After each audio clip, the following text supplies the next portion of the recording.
নতুন করে হিয়ারিংয়ের সময় নাগরিকত্ব নিয়ে সন্দেহ হলেই চূড়ান্ত ভোটার তালিকায় আপনার নাম বাতিল হবে। হ্যাঁ বন্ধুরা, এমনটাই নির্বাচন কমিশনের তরফ থেকে জানিয়ে দেওয়া হয়েছে এবং এই নিয়ে সুপ্রিম কোর্টের তরফ থেকে এই মুহূর্তে কি জানানো হয়েছে আজকের এই ভিডিওতে আপনাদেরকে এই বিষয়ে একদম বিস্তারিতভাবে জানিয়ে দেব। তো আশা রাখবো ভিডিওটিতে আপনারা প্রত্যেকেই প্রথম থেকেই শেষ পর্যন্ত সঙ্গে থাকবেন এবং নতুন হয়ে থাকলে চ্যানেলটিকে সাবস্ক্রাইব করে পাশের দেওয়া বেল আইকনটিকে প্রেস করে অল নোটিফিকেশনটিকে বাজিয়ে দেবেন।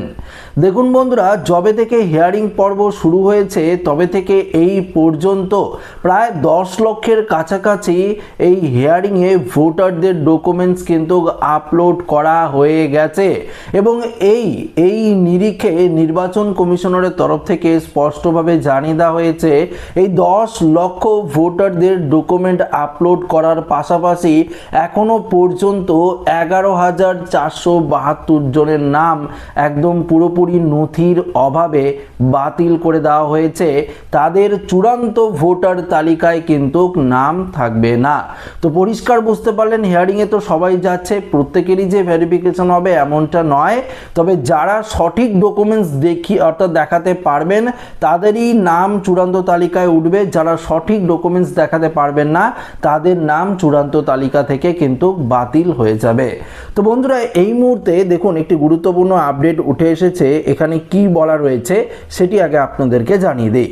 নাগরিকত্ব নিয়ে ন্যূনতম সন্দেহ থাকলেই ভোটার তালিকায় নাম থাকবে না, এবার সুপ্রিম কোর্টে জানালো জাতীয় নির্বাচন কমিশন। তবে কমিশনারের আইনজীবী রাকেশ দ্বিবেদী, প্রধান বিচারপতি সূর্যকান্ত ও বিচারপতি জয়মাল্য বাগচির বেঞ্চে বাংলার এসআইআর সংক্রান্ত মামলার শুনানি কিন্তু ছিল।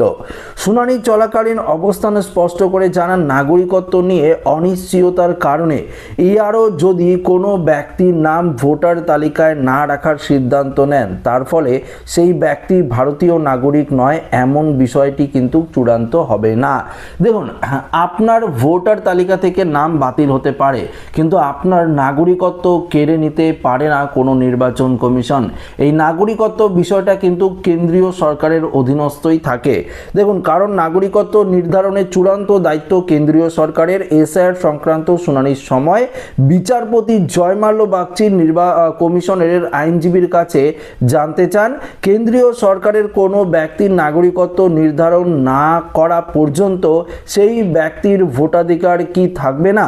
জবাবে কমিশনারের আইনজীবী জানান, এসআইআর প্রক্রিয়া নাগরিকত্ব খতিয়ে দেখার মূল লক্ষ্য যারা নাগরিক নয় তাদের ভোটার তালিকা থেকে নাম বাতিল করে দেওয়া বা নিশ্চিত করা। সেই ব্যক্তির নাগরিকত্ব কেড়ে নেওয়া বা ডিপোর্ট করার অধিকার কিন্তু কমিশনারের হাতে নেই। দেখুন, একটা ব্যাপার আপনাদেরকে পরিষ্কারভাবে জানিয়ে দিই, এই যে ভোটার ভেরিফিকেশন প্রসেস যে হচ্ছে, যাদের নাম বাতিল হয়ে গেছে তারা তো বাতিল হয়েছে, যারা এই হিয়ারিংয়ে যাচ্ছেন এবং ফাইনাল লিস্ট প্রকাশের আগেই যদি আপনার নাম বাতিল হয়ে যায় এই বলে যে আপনার নাগরিকত্ব কেড়ে নেওয়া হবে এমনটা কিন্তু নয়। এই ভোটার ভেরিফিকেশন এসআইআর এর মূল লক্ষ্য আপনাদেরকে আগেই জানিয়েছিলাম যে এর মেন উদ্দেশ্য হলো অবৈধ ভোটারদের খুঁজে বের করে, মৃত ভোটারদের খুঁজে বের করে, স্থানান্তরিত ভোটারদের খুঁজে বের করে একদম লিস্ট থেকে পুরোপুরিভাবে বাতিল করে দেওয়া এবং স্বচ্ছ ভোটার তালিকা প্রকাশিত করার মেন উদ্দেশ্য হলো এই এসআইআর, যেটা নির্বাচন কমিশন অলরেডি করছে। হিয়ারিং পর্বের অর্থাৎ হিয়ারিং যে শুনানির পর্ব, এই শুনানির পর্বেই কিন্তু মেন ঝাড়াই বাছাইয়ের যে প্রক্রিয়া সেটা কিন্তু চলবে। তবে এই শুনানি আজ আবারও সুপ্রিম কোর্টের তরফ থেকে জানানো হবে। তৃণমূলের রাজ্যসভার 2 সাংসদ ডেরেক ও ব্রায়ান এবং দোলা সেন এসআইআর এর প্রক্রিয়া নিয়ে আপত্তি তুলে শীর্ষ আদালতের দ্বারস্থ হন। সেই মামলায় তাদের শীর্ষ আদালত সওয়াল করেন আইনজীবী কপিল সিব্বল। এসআইআর সংক্রান্ত যাবতীয় কমিশন সমাজ মাধ্যমে দিচ্ছে বলে আদালত জানায়। দেখুন, হোয়াটসঅ্যাপের মাধ্যমে এসআইআর সংক্রান্ত কাজের নির্দেশ দেওয়া হচ্ছে বিএলওদের। উল্লেখ্য, এই বিষয় নিয়ে আগে সফর হয়েছে করেছিলেন তৃণমূল সাংসদ অভিষেক বন্দ্যোপাধ্যায়। কমিশনারের ফুল বেঞ্চের সঙ্গে বৈঠকে তিনি এই বিষয়টি তুলে ধরেন। কমিশনারের তথ্যগত অসঙ্গতি অর্থাৎ লজিক্যাল ডিসক্রিপেন্সি তালিকা নিয়ে সুপ্রিম কোর্টে প্রশ্ন তোলেন তৃণমূল। এসআইআর এর শুনানিতে ভোটাররা নথি জমা দিলেও কোনো রসিদ বা প্রমাণ দেওয়া হচ্ছে না বলেও অভিযোগ কিন্তু দায়ের করা হয়েছে। এবার আপনারা পরিষ্কার এই ভিডিওতে বুঝতে পারলেন যে যদি আপনারা হিয়ারিংয়ে যান, নতুন করে তো আবার হিয়ারিংয়ে ডাকা হচ্ছে, 94 লক্ষ সন্দেহের লিস্ট রয়েছে, তাদের তো আবার হিয়ারিংয়ে ডাকা হচ্ছে, তারা তো প্রত্যেকেই হিয়ারিংয়ে অবশ্যই যেতে হবে। তো সেই সমস্ত ভোটাররা যারা হিয়ারিংয়ে যাবেন, যদি আপনারা উপযুক্ত ডকুমেন্টস দেখাতে না পারেন, অর্থাৎ আপনাদের কাছে যে ডকুমেন্টসগুলো চাওয়া হয়েছে সেই ডকুমেন্টসগুলোর মধ্যে একটি ডকুমেন্টস যদি দেখাতে না পারেন, সেক্ষেত্রে কিন্তু চূড়ান্ত ভোটার তালিকায় আপনার নাম বাতিল হয়ে যাবে। কিন্তু ভোটার লিস্ট থেকে বাতিল হবে, আপনার নাগরিকত্ব কিন্তু কেড়ে নেওয়া হবে না। ভোটার তালিকায় নাম না উঠলেও পরবর্তীতে আপনারা চেষ্টা করে নাম তুলতে পারবেন, তার অন্যান্য প্রক্রিয়া রয়েছে, 6 নম্বর ফর্ম ফিল আপ করতে হবে। তো দেখুন, এই ক্ষেত্রে আপনাদেরকে একটা আশ্বস্ত সুপ্রিম কোর্টের তরফ থেকে দেওয়া হয়েছে, পরিষ্কার করে বলা হয়েছে যদি আপনাদের নাম ফাইনাল লিস্টে না থাকে এসআইআর এর, তারপরেও কিন্তু আপনার নাগরিকত্ব যাবে না, কেননা এসআইআর প্রক্রিয়া আলাদা, নাগরিকত্বের বিষয়টা সম্পূর্ণ আলাদা, যেটা কেন্দ্রীয় সরকারের অধীনস্থ থাকে।